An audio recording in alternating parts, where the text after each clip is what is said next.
Okay, let's talk prints. So on ELC, I kind of give you in the beginning of the module the kind of definition of prints, how they're made, and kind of the different methods that can happen. So prints is essentially you have your textile or your fabric, and you basically have colorants, dyes, that are placed on top. And these color, and so these can be, created on different machines. So usually in mass production, what's going on still right now is mainly those roller prints or those roller machinery, printed machinery. And then there's so many different kind of types. So putting the color on, you can, kind of make a resist or put a wax on and then put, your dye on. Maybe you tie dye it. Maybe you put bleach on to remove color. So those are different methods of printing, different techniques of printing. And what I want to talk about here are kind of different types of prints. So I really kind of boil it down to 4 types of prints. And in your print assignment, your print project, I should say, I'm making you do one, a tossed, a non-directional, and then you can choose to do your second one, either of these 3. So you have to do a tossed, and then your second print can either be a 2-way, a 1-way, or an engineered. But let me talk about them, give you some examples here real quick. So, sorry guys, let me, let me do this. Okay. So we have a tossed print, or non-directional. I will say in industry, I feel like I said tossed a lot more. It was always like, oh, let's create a tossed print. Essentially what a tossed print is that it can be, so your pattern could be placed on it this way. So let's say you have a shirt pattern, it could be this way. You could turn it, so it could be on the grain, it could be cross grain, or it could even be diagonally or biased. So essentially you can, on all of these, you can kind of put that pattern again on grain, cross grain, or on the bias. And honestly, the print would look fine either way. This is sometimes the hardest print to make. But what's so great about this, it's probably the most cost effective because you can smush in as many pattern pieces as you possibly could on this. So this here, this kind of print is, you see it a lot in Ghana, but in general terms, you'll see this a lot in West Africa. These are just other different prints. This is actually a print from our class last year, actually from our TA, Amy. This is called a Ditzy print. It's like a type of print, or just even more specific. And then I just did different examples here. So again, non-directional or tossed, essentially it could be any direction the pattern piece could be put on. Then you have a directional one. So essentially, as soon as you get to a directional one, yes, you could put this on the bias. It would have a very different look. It would change it would change the look of the way the print is.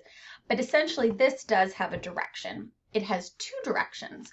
Essentially, you could place the pattern this way. It's still pretty much on the grain. So you could put it this way, or you could turn it around and put it the other way. And it would basically pretty much look the same. It doesn't really have a direction one way or the other. So here's some examples. See how the butterfly it's going upside down, and then in one direction, it's right side up here. So it doesn't matter which way you put the pattern. It's still going on the grain, but it doesn't matter. So it's a 2-way print. You can the pattern piece could go on this fabric 2 different ways. Then you have another directional, but this is really just a 1-way print. So there is an up and a down to this print. You have here the poodles. Yes, the poodles are kind of going at a diagonal, but there's the head and the leg. So there is a one direction that this pattern would be cut out of this pattern. See how there's the head, a lot of times when you put an animal and you have like the head's one direction and they're all the same direction. So it's really just one way. Here's actually a vintage Lilly Pulitzer, and it was inspired by Gauguin's Tahiti Women. Here you have the fox again, but let's say you had the fox and you flipped them, kind of like the butterfly in the previous example, then it would be a two-way. Same thing here, there is just one way that these people are, I think, hunting and gathering, whatever I decided to pick.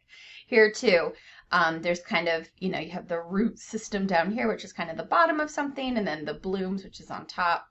The bird's head, it's just one directional. The pattern could only fit one way.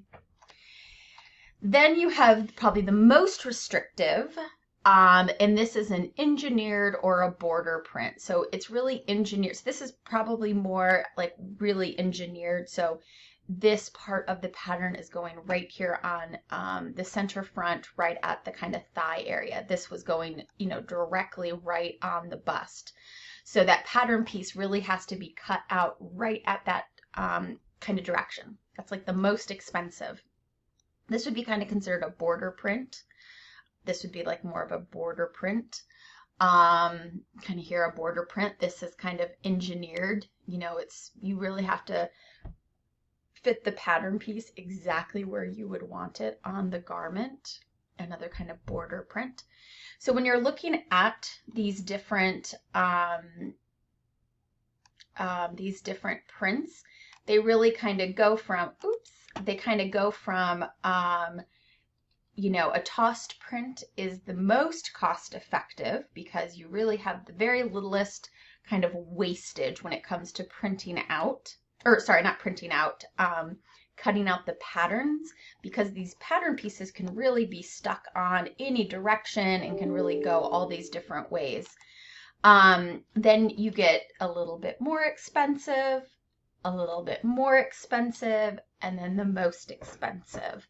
So hopefully that kind of gives you a nice idea of the different prints that there are, the different ways that you can design your print. But again, for the print project, you have to create a tossed, whether it's your original or your adapted, and then your second one can be any of these three. Your decision. All right, hope that's all clear. Talk to you later.